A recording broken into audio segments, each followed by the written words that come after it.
The woods of Elkthorne Ridge were never ordinary. To most outsiders, they were just another patch of Pacific Northwest forest. Towering evergreens, moss-coated stones, streams whispering between roots. But for those who lived on the ridge, the forest was alive in a way no textbook or tourist map could explain. The air itself felt different there, heavier, as if it carried the weight of things unsaid. On early mornings, mist clung low to the ground, wrapping the earth in a white shroud that seemed to muffle sound. You could walk 20 feet into the tree line and feel like you had entered another world, one that didn't belong to you. I remember the smell most of all. Damp cedar, pine sap, the faint sweetness of decaying leaves. Sometimes, though, other scents drifted through. Burnt hair, wet stone, or something metallic that didn't fit the natural order. That's when the animals went quiet, and even the bravest hunters refused to linger. Locals whispered about the ridge as if it had moods. Some days it welcomed you, guiding your steps along familiar trails. Other days it seemed to press against you, narrowing the paths, leading you in circles until you stumbled back out, confused and breathless. Children grew up warned never to stray too far, not because of wolves or bears, but because the woods remember. My mother told me once that the trees kept count of every footprint, every broken branch, every careless act. She said if you listened closely, you could hear them sigh when a careless hand stripped bark or when someone left trash at the base of an old cedar. I didn't believe her, not really, until that night I saw the figure standing in the fog, because in that silence, the unnatural, breathless silence, I felt the forest watching through him. The ridge was filled with stories. Some said a massive beast roamed there, 8 feet tall, covered in dark fur, leaving prints bigger than frying pans in the mud. Others claimed they'd heard guttural calls echoing in the valleys at night, sounds too deep to be human. And then there were the lucky few who swore they'd locked eyes with something that felt almost human. But while the adults used these tales to keep children from wandering too far, there was something unspoken underneath. The fear in their voices wasn't about being attacked. It was about being judged, about being seen. By the time I was old enough to piece these stories together, I realized no one actually called him a monster, not in Elkthorne. Outsiders did. Television shows did. But locals knew better. They never said Bigfoot out loud either. They used other words. The Watcher. The Quiet Man. The Tall Shadow. And it wasn't just folklore to them. Every family had a story. Wood knocked on the side of a cabin in the dead of night. Tools rearranged neatly by the shed. Food left out and never stolen but carefully examined. These weren't the actions of a beast. They were signs. Warnings maybe, or lessons. Standing there in those woods as the mist curled at my ankles, I began to feel what they must have felt all along. The forest wasn't empty and it wasn't mine. It belonged to something older. Something that didn't want to be worshipped or feared, only understood. And that's when the question took root in me like a seed. Why would something so powerful hide in the shadows, unless the real danger wasn't him? But us? The first time I felt it, it wasn't footsteps or a shadow, it was silence. The kind that doesn't belong in a forest. No crickets, no rustle of branches, not even the wind daring to move. I was 16, deep in Elkthorne Ridge, when I realized something was watching me. At first I thought it was just my nerves, the way the woods play tricks when the sun begins to sink. But then I saw him, not clearly, never clearly. A shape between the trees, too tall, too broad. Standing so still it blended with the bark. His eyes, though, they caught what little light was left and held it. Not the eyes of a monster, not the red glow of a predator. Something else. Something heavier. I froze, waiting for the attack everyone always warned me about. But it never came. Instead, he shifted back deeper into the shadows as if he didn't want me to be afraid. As if he wanted me to notice but not approach. That was the first time I began to wonder. What if the stories were wrong? What if Bigfoot wasn't hiding from us out of fear, but out of concern? And over the years, as I returned to those woods, I realized the truth. He hadn't been watching me because I was prey. He was watching because something else in those woods was far more dangerous. My name is Daniel Gray, and Elkthorne Ridge was never just a backdrop to my childhood. It was the place where my family slowly unraveled. My father worked the sawmills until the night his hand got caught in a belt. He came home different after that, quieter, angrier, the kind of man who saw silence as an enemy and filled it with noise. Television, shouting, the scrape of his boots on the porch. My mother gardened to escape him, planting rows of beans and tomatoes in soil that looked more like clay than earth. She whispered to the plants like they were her children, telling them to grow strong, telling them she was sorry for what the land had become. And me, I was the one who wandered too far into the woods when home grew too loud.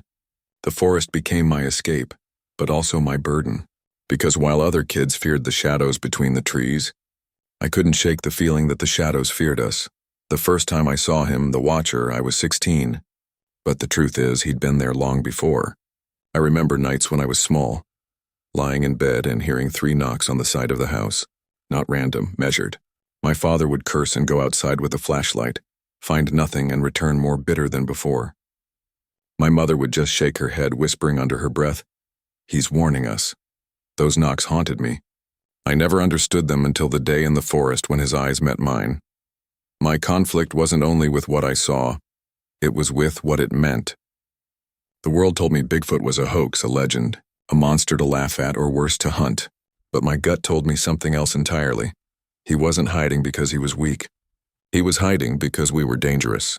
To him, to the forest, to ourselves. Carrying that knowledge was heavier than I expected. I couldn't share it.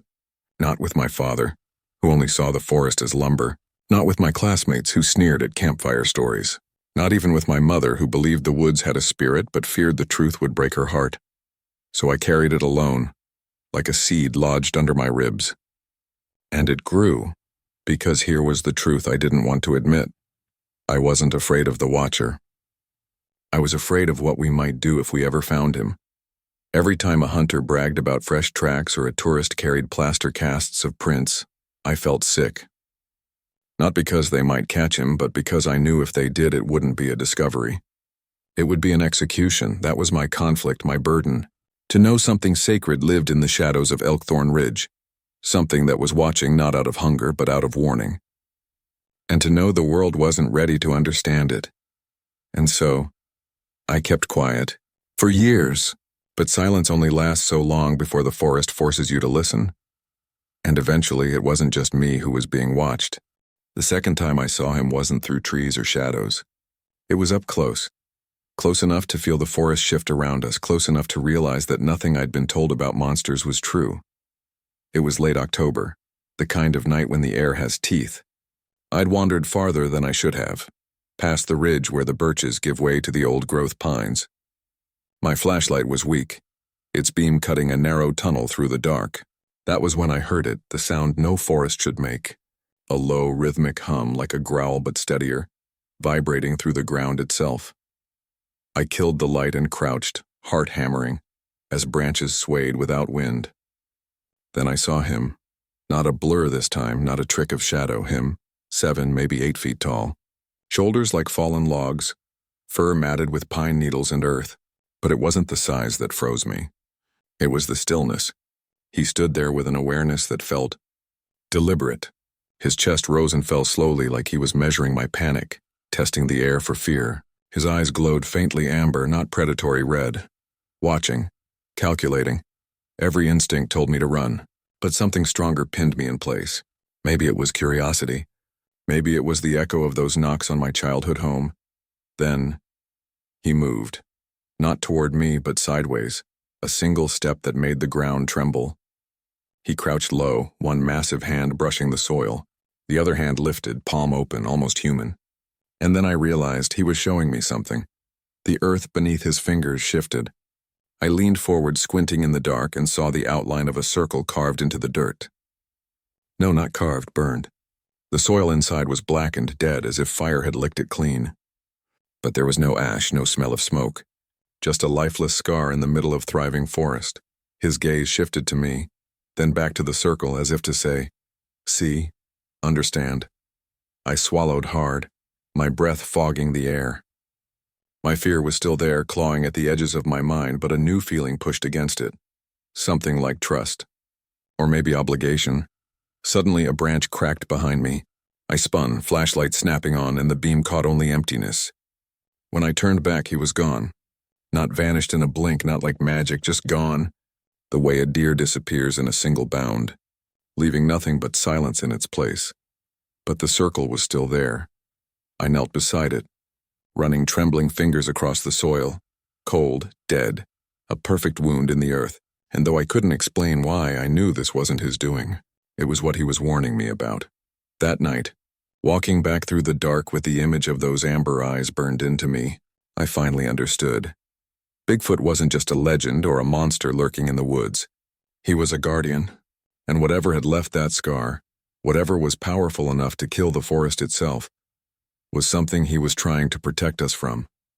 It wasn't a story I could tell anyone. Who would believe me? The boy who wandered too far and came back shaken? But the circle remained etched into my memory like a brand, and I couldn't shake the feeling that by showing it to me, he hadn't just revealed himself. He had chosen me. For weeks after that night, I couldn't sleep. Every time I shut my eyes, I saw the circle in the soil, black and hollow, and behind it, those amber eyes fixed on me like a question I couldn't answer. I tried to bury it under routine. School, chores, long walks with my mother through her struggling garden. But the silence of the forest followed me, clinging like smoke. And worse, the circles were spreading. I found the second one near the creek etched into moss and stone.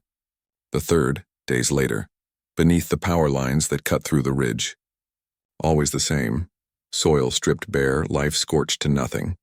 No fire, no tracks. Nothing but emptiness. That's when fear shifted into something else, hesitation. If I told anyone, they'd laugh or worse, investigate. And if they investigated, they might find him.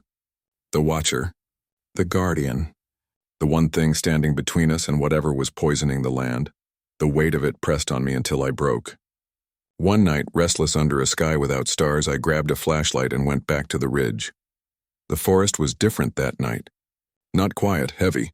Every step felt watched, measured, as if the trees themselves leaned closer. I followed the path to the first circle, crouching at its edge. The soil still felt cold beneath my hand. Why me? I whispered. Why show me? The answer came in movement, branches snapping to my left. My body locked tight, heart thudding like a war drum. I lifted the beam, and there he was. Not hidden this time. Not half shadow. Standing full in the open, taller than memory, fur silvered by the moonlight.